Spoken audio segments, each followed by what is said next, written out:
கிறிஸ்துவுக்குள் அன்பானவர்களே, நன்மையிலும் தீமையிலும் கர்த்தர் நம்மோடு கூட இருக்கிறார். இது கிறிஸ்துவர்களுக்கு கிறிஸ்து கொடுத்திருக்கின்ற ஒரு விசுவாசம்.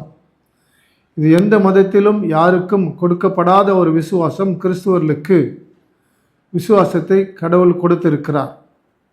நம்முடைய வாழ்க்கையிலே பாவம் இன்னது என்பதை வேதம் நமக்கு நன்றாக சொல்லிக் கொடுத்திருக்கிறது. பாவம் இன்னது என்பதை இயேசுவும் நன்றாக சொல்லிக் கொடுத்திருக்கிறார். பாவம் இன்னது என்பதை இன்றைக்கு சபைகளும் சொல்லிக் கொண்டிருக்கிறது. ஆனால் தொடர்ந்து சில மனிதர்கள் பாவத்தை அறிந்தே தவறு செய்து கொண்டிருக்கிறார்கள். பாவம் இன்னதென்று அறிந்து அவர்கள் பாவத்தை செய்து கொண்டிருக்கிறார்கள்.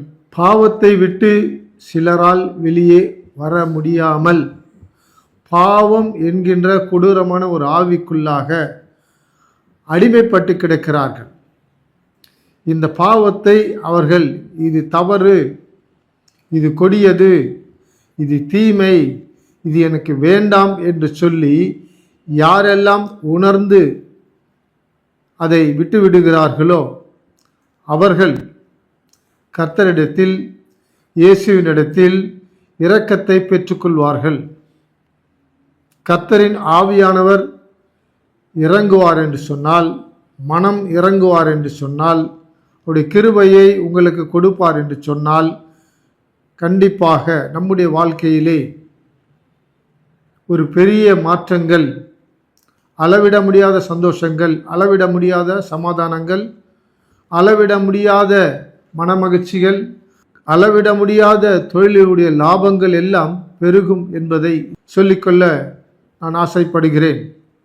இந்த பாவத்தை குறித்து நன்றாக அறிந்திருந்த, உலகத்திற்கே ஞானியாக வாழ்ந்த சாலமோன் என்கின்ற ஒரு அரசன் இதை குறித்து என்ன சொல்லுகிறார் என்று நாம் வேதத்திலே வாசித்து பார்க்கலாம். நீதிமொழிகளின் புஸ்தகம் 28ஆம் அதிகாரம் 13ஆம் வசனம். தன் பாவங்களை மறைக்கிறவன் வாழ்வடைய மாட்டான். தன் பாவங்களை மறைக்கிறவன் வாழ்வடைய மாட்டான். அவைகளை அறிக்கை செய்து விட்டு விடுகிறவனோ இரக்கம் பெறுவான். அந்த பாவங்களை கர்த்தரிடத்திலே அறிக்கை செய்து விட்டு விடுகிறவனோ கர்த்தரிடத்திலிருந்து இரக்கம் பெறுவான் என்று சொல்லி, இந்த உலகத்திலே எல்லாவற்றையும் படைத்து ஆதாமையும் ஏவாளையும் அழைத்து ஒரு சட்டத்தை கொடுக்கிறார் ஆண்டவர். ஒரு ஒப்பந்தத்தையும் பண்ணுகிறார். நீங்கள் இந்த பழத்தை சாப்பிட்டால், நான் சொல்வதை கேட்காவிட்டால் நீங்கள் செத்து போவீர்கள் என்று சொல்லுவார். ஆனால் கர்த்தரின் ஆவியானவர் இந்த ஆதாமையும் ஏவாளையும் பார்த்து பேசுகிற ஒரு தெய்வமாக, கேள்வி கேட்கின்ற ஒரு தெய்வமாக இருக்கிறார். ஆதியாகமம் புஸ்தகம் 3ஆம் அதிகாரம் 11ஆம் வசனத்தை நாம் வாசித்து பார்க்கலாம். அப்பொழுது கர்த்தர், நீ நிர்வாணி என்று உனக்கு அறிவித்தவன் யார்? நீ நிர்வாணி என்று உனக்கு அறிவித்தவன் யார்? புசிக்க வேண்டாம் என்று நான் உனக்கு விலக்கின விருட்சத்தின் கனியை புசித்தாயோ என்றார். நீ சாப்பிடக்கூடாது என்று சொன்ன இந்த பழத்தை நீ சாப்பிட்டாயா என்று ஒரு கேள்வியை கேட்பார். கிறிஸ்துவுக்குள் அன்பானவர்களே, நம்முடைய ஆண்டவர் நம்மை பார்த்து பேசுகின்ற ஒரு தெய்வம். நாம் தவறு செய்தால் அவருடைய சாயல் கொண்ட நம்மை பார்த்து, அவருடைய சுவாச காற்றை பெற்று சுவாசித்து கொண்டிருக்கின்ற, உயிர் வாழ்ந்து கொண்டிருக்கின்ற நம்மை பார்த்து கேள்வி கேட்கின்ற அதிகார இடத்திலே அவர் இருக்கிறார். கேள்வி கேட்கிற அதிகாரத்தின் இடத்திலே அவர் இருக்கிறார். ஏனென்று சொன்னார், ஆதாமையும் ஏவாளையும் உண்டாக்கினவர் கர்த்தரின் ஆவியானவர்.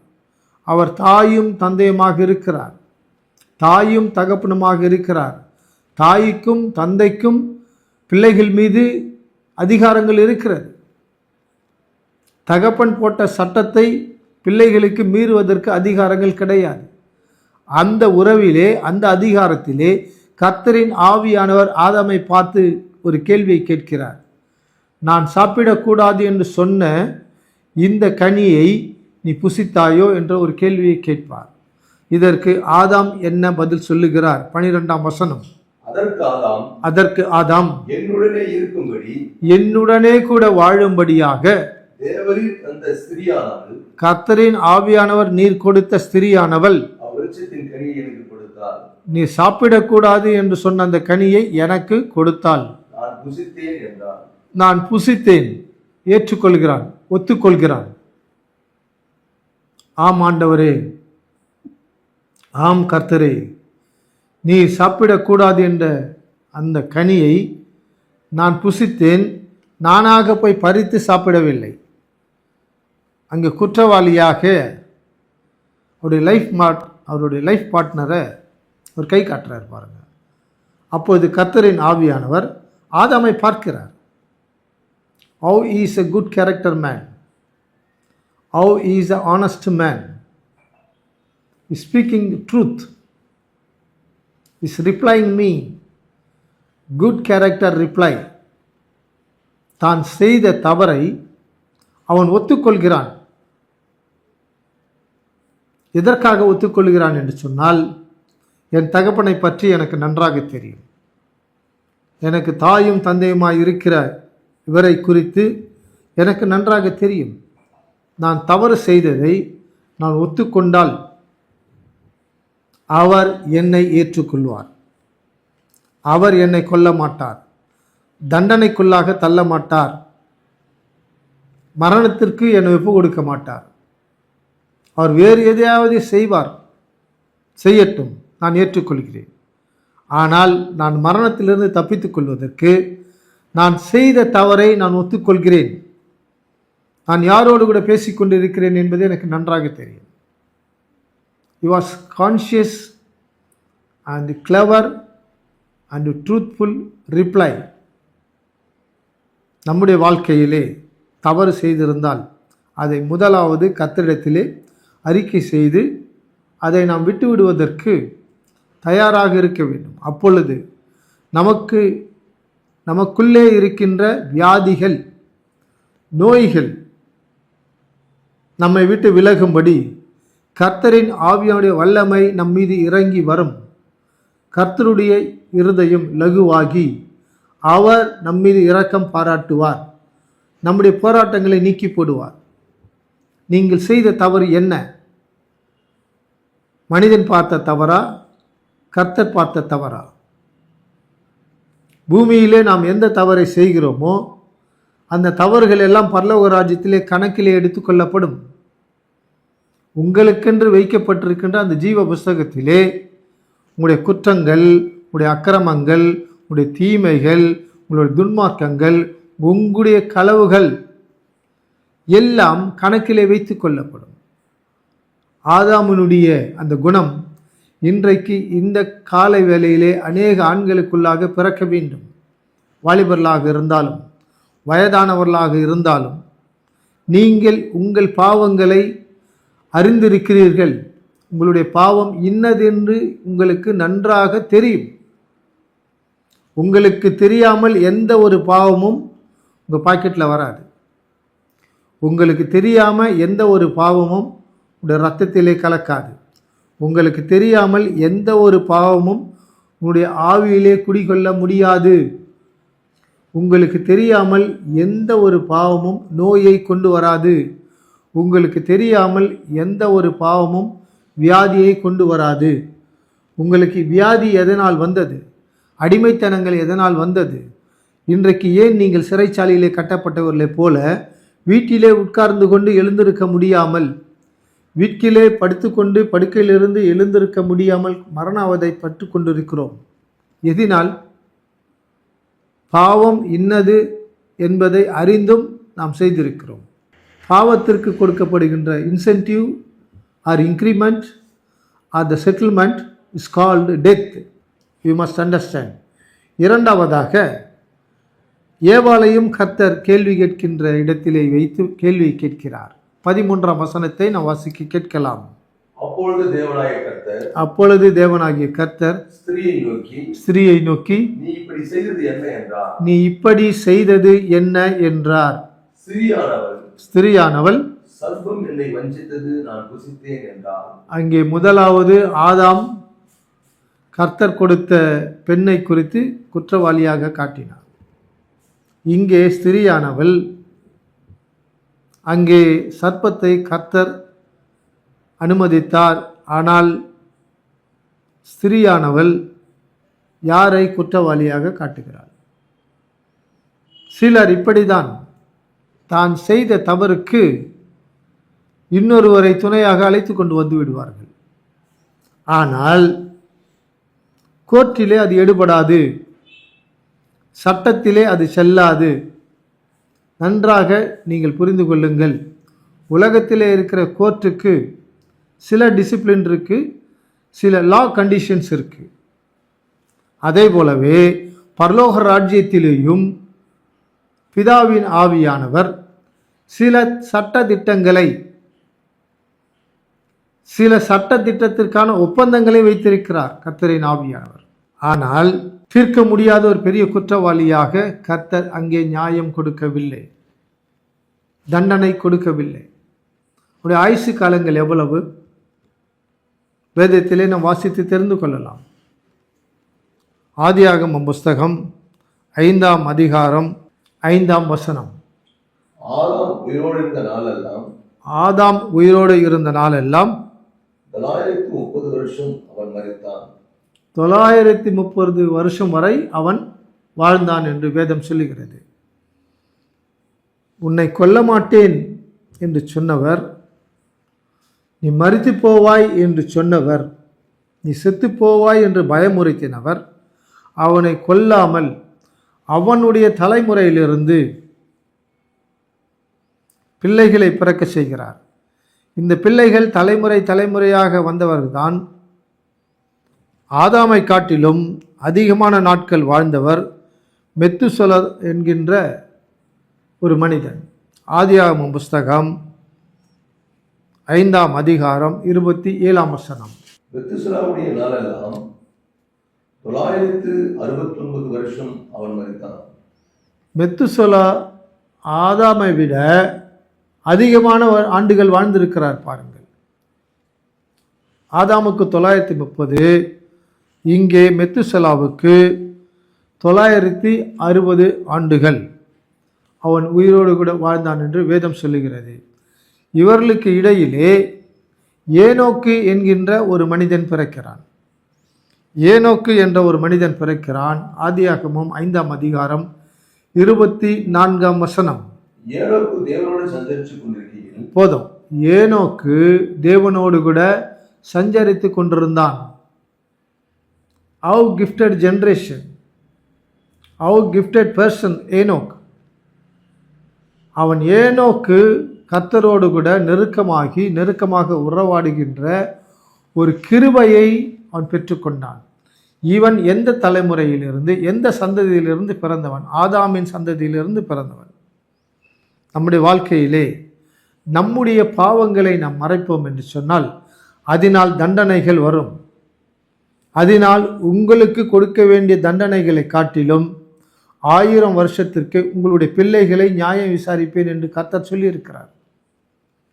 அதே கர்த்தர் இங்கே இரக்கம் பாராட்டினால், அவன் மீது மனம் இறங்கினதினால் அவனுக்கும் ஆயுசு காலங்களை கொடுக்கிறார். அவனுடைய சந்ததியிலிருந்து ஏனோக்கை பிறக்க செய்கிறார். அவனுடைய சந்ததியிலிருந்து மெத்துசலா என்கின்ற ஒரு நீடிய ஆயுளை கொண்ட ஒரு மனிதனை பிறக்க செய்திருக்கிறார். இந்த சந்ததியிலிருந்து பிறந்தவன் தான் நோவா. ஆதாமினுடைய தலைமுறையில், ஆதாமினுடைய விந்தினுடைய தலைமுறையில் பிறந்தவர் நோவா. ஏற்றுக்கொள்ள முடிகிறதா? எல்லோரும் சொல்லுவார்கள், முதல் பாவம் ஆதாமினால் பிறந்தது, முதல் பாவம் ஆதாமினால் பிறந்தது, முதல் பாவம் ஏவாளினால் பிறந்தது. மற்றவர்களை குற்றப்படுத்தியே பழக்கப்பட்ட நாவுகள் பாவத்தை அறிக்கை செய்கின்ற சிந்தனை கொண்ட நாவுகள் அல்ல. இப்பொழுதெல்லாம் நாம் மற்றவர்களை குற்றவாளிகள் என்று சொல்லுகிறோமோ, நாம் அக்கினி கடலுக்கு தயாராக இருக்க வேண்டும். நியாயம் இல்லாமல், முகாந்திரம் இல்லாமல் மற்றவர்களை குற்றப்படுத்தி பிரசங்கம் பண்ணினால் உங்களுக்கு அக்கினி கடல் நியாய தீர்ப்பு நாளிலே காத்து கொண்டு இருக்கிறது என்பதை நீங்கள் எச்சரிக்கையோடு கூட இருங்கள். ஆதாமின் தலைமுறையிலே பிறந்த இந்த நோவாவின் மூலமாக ஒரு புதிய தலைமுறையை இந்த உலகத்திலே கர்த்தர் உண்டாக்குகிறார். கிறிஸ்துவுக்குள் அன்பானவர்களே, மனம் இறங்கின கர்த்தர் ஆதாமுக்கு உழைப்பினால் சாப்பிட வேண்டும், வேர்வை சிந்தி சாப்பிட வேண்டும். உன்னுடைய ஆகாரம் முள்ளுகள் உள்ள இடத்தில், கல்லுகள் உள்ள இடத்தில், கொறுக்குகள் உள்ள இடத்தில் உன்னுடைய ஆகாரம் புதைந்திருக்கிறது. அதை தேடி போய் கண்டுபிடித்து அதை பூமிக்கு அடியிலிருந்து விளையச் செய்து நீ சாப்பிடு. உன்னுடைய வேர்வை சிந்தாமல் நீ சாப்பிடக்கூடாது. This is the great punishment நம்முடைய வாழ்க்கையிலே. ஆனால் பாவம் செய்த என்று சொல்லுகிறார்கள். கர்த்தர் ஆதாமை ஒரு பாவியாக, கொடும்பாவியாக, தீர்க்க முடியாத ஒரு பெரிய குற்றவாளியாக கர்த்தர் அங்கே நியாயம் கொடுக்கவில்லை. நம்முடைய வாழ்க்கையிலே நம்முடைய பாவங்களை நாம் மறைப்போம் என்று சொன்னால் அதனால் தண்டனைகள் வரும். அதனால் உங்களுக்கு கொடுக்க வேண்டிய தண்டனைகளை காட்டிலும் 1000 வருஷத்திற்கு உங்களுடைய பிள்ளைகளை நியாயம் விசாரிப்பேன் என்று கர்த்தர் சொல்லியிருக்கிறார். இதற்கு இந்த முதல் குடும்பமாகிய ஆதாமும் ஏவாளும் ஒரு பாடமாக கர்த்தர் முதலிலேயே கொடுத்து விட்டார். இந்த முதல் குடும்பமானது இயேசுடைய காலத்திலே இயேசு சொன்ன உதாரண கதையிலே மனம் திரும்பிய மைந்தன் ஆதாம் பெயரும் ஏவாள் பெயரும் இன்றைக்கு உலகம் முழுவதும் பல சபைகளிலே உதாரணமாக பேசி கொண்டு இருக்கிறார். அப்படி இப்படி அவன் இப்படி இவன் தலைகீழா போனான், அவன் அந்த பாவம் செஞ்சான், இவன் ஏவாள் அவன் ஏதாமு, அப்படியே ஓடி ஒளிஞ்சிக்கிற கூட்டம் நிறைய பேர் இருக்கிறாங்க, அப்படி இப்படின்னு சொல்லி நிறைய பிரசங்கெல்லாம் பண்ணுறாங்க. இயேசு கொடுத்த உதாரணம் லூக்காவின் புஸ்தகம் 15ஆம் அதிகாரம் 21ஆம் வசனத்தை நாம் வாசிக்க கேட்கலாம். குமாரன் தகப்பனை நோக்கி, தகப்பனே, கெட்ட குமாரன் இளைய குமாரன் தன் தகப்பனை நோக்கி, பரத்துக்கு விரோதமாகவும் உமக்கு விரோதமாகவும் பாவம் செய்தேன் என்று சொல்கிறான். இங்கே இந்த வசனத்திலே இந்த இரண்டாவது இளைய மகன் பாவ மன்னிப்பை யாரிடத்தில் போய் கேட்க வேண்டும்? அவன் கொண்டு போய் அளித்தது எல்லாம் தகப்பன் பூமியிலே சம்பாதித்த பணங்கள். தகப்பன் பூமியிலே சம்பாதித்த பணங்களை எல்லாம் அவன் தூர தேசத்தில் கொண்டு போய் அழித்து போட்டு விட்டான். ஆனால் இந்த இளைய குமாரன் யாரிடத்திலே மன்னிப்பு கேட்கிறான்? பரத்துக்கு விரோதமாக நான் பாவம் செய்தேன் என்று சொல்கிறான். நல்ல ஞானம் பெற்ற ஒரு வாலிபன் மனம் திரும்பும் பொழுது சில மனிதர்களுக்குள்ளாக புதிய ஞானம் பிறக்கும். ஆண்களாக இருந்தாலும் பெண்களாக இருந்தாலும் மனம் திரும்புகின்ற அந்த அடிப்படை கொள்கைகளுக்குள்ளாக நீங்கள் வாருங்கள். மனம் திரும்புவது அவ்வளவு சாதாரணமான ஒரு காரியம் அல்ல. இவன் எந்த இடத்திலே மனம் திரும்பினான்? பகுத்தறிவில்லாத பன்றிகள் வாழ்கின்ற இடத்திலே அவனுக்கு ஒரு மனம் திரும்புதல் எழுப்புதல் கிடைக்கிறது. இந்த மனம் திரும்புகின்ற இடம் எந்த இடமாக இருந்தாலும் கர்த்தர் உனக்கு மன்னிப்பை கொடுக்க வல்லவராய் இருக்கிறார். பரத்துக்கு விரோதமாக நான் பாவம் செய்தேன் என்று சொல்லுகிறான். He knows well about God's kingdom. He was very knowledgeable person about the God and his heart. யாரிடத்திலே முதலாவது நான் மன்னிப்பை கோர வேண்டும்? காணக்கூடாத கர்த்தரிடத்திலே நான் மன்னிப்பை கோர வேண்டும். கர்த்தரின் ஆவியானவர் என்னோடு கூட இருந்தார். நண்பர்களோடு கூட நான் குடித்து வெறித்து நடனம் ஆடும் பொழுது அதை பார்த்து கொண்டிருந்தார். பன்றிகளோடு கூட நான் வாழ்ந்து கொண்டிருக்கும் பொழுது அந்த சாக்கடையிலும் கர்த்தர் என்னை பார்த்து கொண்டிருந்தார். அவர் என்னை உன் வீட்டை குறித்து யோசித்து பார் என்று சொன்னார். உன் தகப்பன் வீட்டை குறித்து யோசித்து பார். பூரணமான சுவையான அறுசுவை உணவுகள் அங்கே உண்டு. பூரணமான சுவையான நல்ல கொழுத்த ஆகாரங்கள் உன் தகப்பன் வீட்டிலே உண்டு. Why you are suffering here? Why you are so ugly? நல்ல வஸ்திரம் போட வேண்டிய நீ பல்லெல்லாம் தேய்க்காம, முகத்தை கழுவாம, கண்ணில் இருக்கிற அழுக்கை எடுக்காம, கண்ணாடி இல்லையே, ஏன் இங்கே உபத்திரவப்படுகிறாய்? ஏன் இங்கே கஷ்டப்பட்டு கொண்டு இருக்கிறாய்? ஏன் பசியோடு கூட இருக்கிறாய்? ஏன் கசங்கின கந்தையாக இருக்கிறாய்? ஏன் மிருகத்தின் தோற்றத்தை போல அழுக்காக இருக்கிறாய்? Think about your fathers house. உன் தகப்பனுடைய வீட்டை குறித்து யோசித்துப்பார். கர்த்தரின் ஆவியானவர், பரிசுத்த ஆவியானவர் அவனோடு கூட அங்கே பேசினார். அவன் யோசித்தான், அவனே அறிக்கை பண்ணுகிறான். என் தகப்பன் வீட்டிலே அநேகருக்கு பரிபூர்ணமான ஆனந்தம் உண்டு, பரிபூர்ணமான சுதந்திரம் உண்டு, பரிபூர்ணமான சுவையான ஆகாரங்கள் உண்டு, நல்ல விலை உயர்ந்த பட்டு மெத்தையும் உண்டு, நெய் சோறு தயிர் சோறு என் வீட்டில் இருக்குது. இந்த நெய் சோறுக்கும் தயிர் சோறுக்கும் பருப்பு கலந்து சாப்பிட்டா, அதில் கொஞ்சம் எலுமிச்சை ஊறுகாய் வச்சு சாப்பிட்டா எவ்வளோ ருசியாக இருக்கும். அவனுக்குள்ளாக எழுந்து வருகின்ற ஒரு சிந்தனை புதிய ஒரு வாழ்க்கையை கொடுக்கிறது. உங்களுக்குள்ளாக ஒரு புதிய சிந்தனை நீங்கள் யோசித்து பாருங்கள். வாலிப நாட்களிலே நீங்கள் சர்ச்சில் யூத்தில் இருக்கும் பொழுது எப்படி இருந்தீங்க? நீங்கள் யூத்தில் சர்ச் ஆக்டிவிட்டீஸ் பண்ணும் பொழுது உங்கள் வீட்டில் எவ்வளோ உங்களுக்கு மரியாதை கொடுத்தாங்க? ஆனால் இன்றைக்கு நீங்கள் பாவத்திற்கு அடிமையாக இருக்கிறீர்கள். ஆசாபாசங்களுக்கு நீங்கள் அடிமையாகி கடன் வாங்கி கலர் டிவி வாங்குறீங்க, கடன் வாங்கி வீடு கட்டுறீங்க, கடன் வாங்கி மோட்டார் பைக் வாங்குறீங்க, கடன் வாங்கி கார் வாங்குறீங்க. இதெல்லாம் இஎம்ஐ கட்டணும் சார். இந்த கடனை கட்ட முடியாததினால் வட்டிக்கு வட்டி, ஸ்பீடு வட்டின்றாங்க, மீட்டர் வட்டின்றாங்க இல்லையா? அந்த கொலைவாதகர்கள் உங்களை தேடி வந்து உங்களை மிரட்டுகிறார்கள். என் அசலையும் கொடு, என் வட்டியையும் கொடு என்று சொல்லுகிறார்கள், மிரட்டுகிறார்கள். கணவனும் மனைவியுமாக திருமணமான வாலிப வயதிலே விஷத்தை சாப்பிட்டு மரித்து போகிறீர்கள். குழந்தைக்கும் விஷயத்தை கொடுக்கிறீர்கள். நீங்கள் வாழ வேண்டிய ஆயுசு காலங்கள் எவ்வளவு? ஒருவேளை ஆதாமும் ஏவாளும் அன்றைக்கு பாவத்தை மறைத்திருந்தால், இளைய மகன் பாவத்தை மறைத்திருந்தால் என்ன நடந்திருக்கும்?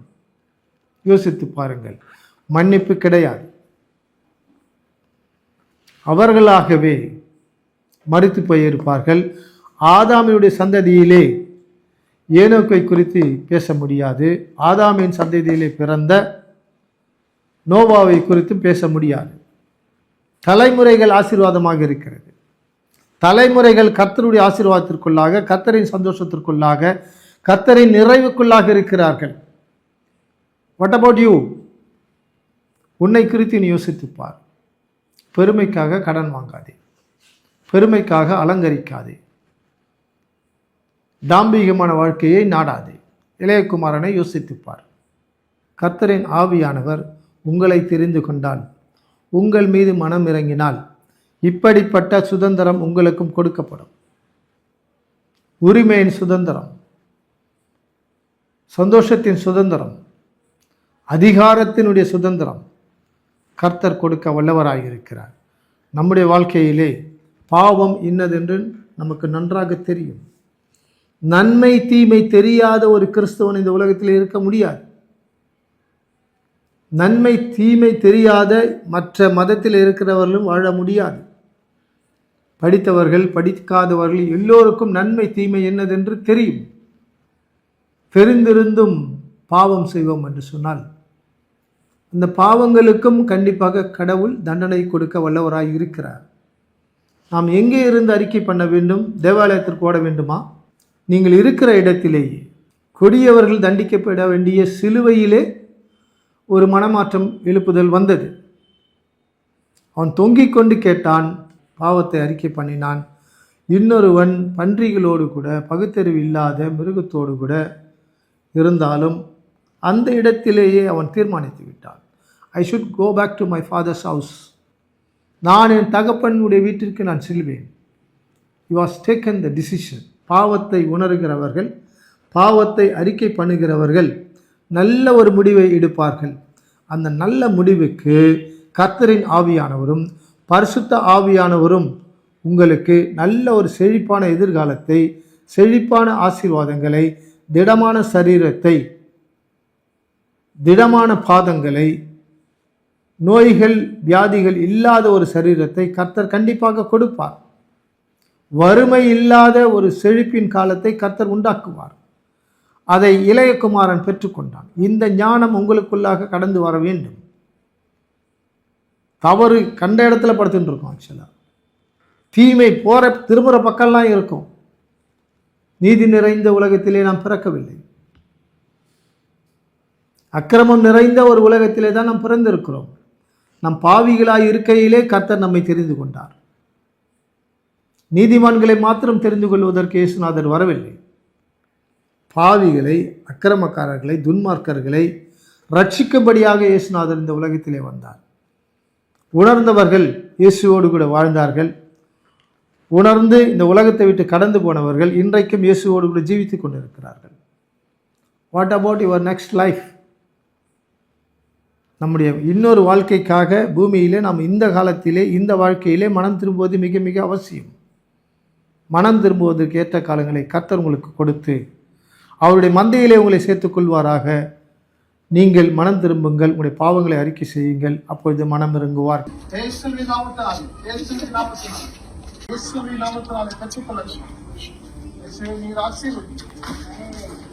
மீன்கள் எப்பொழுதுமே தண்ணீருக்குள்ளாக தான் இருக்கும்.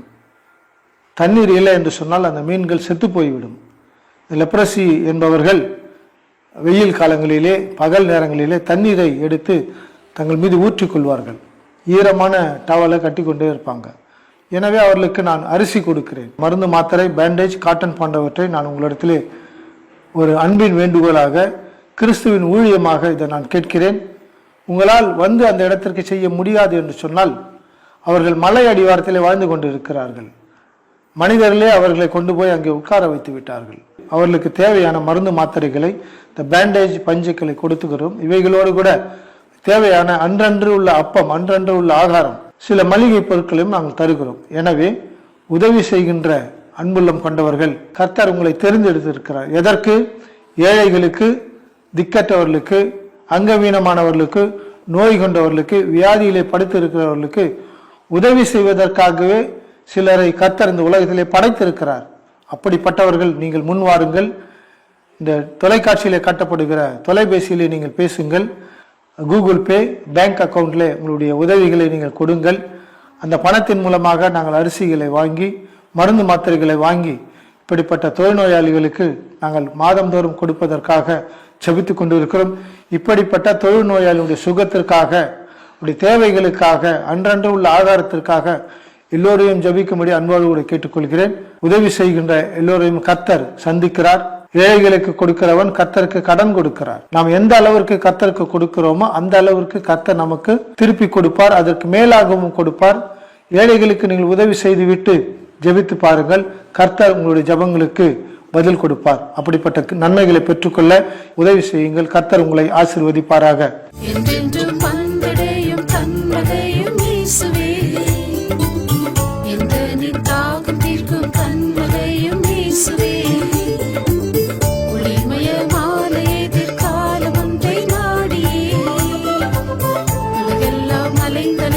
தேடியும் நான்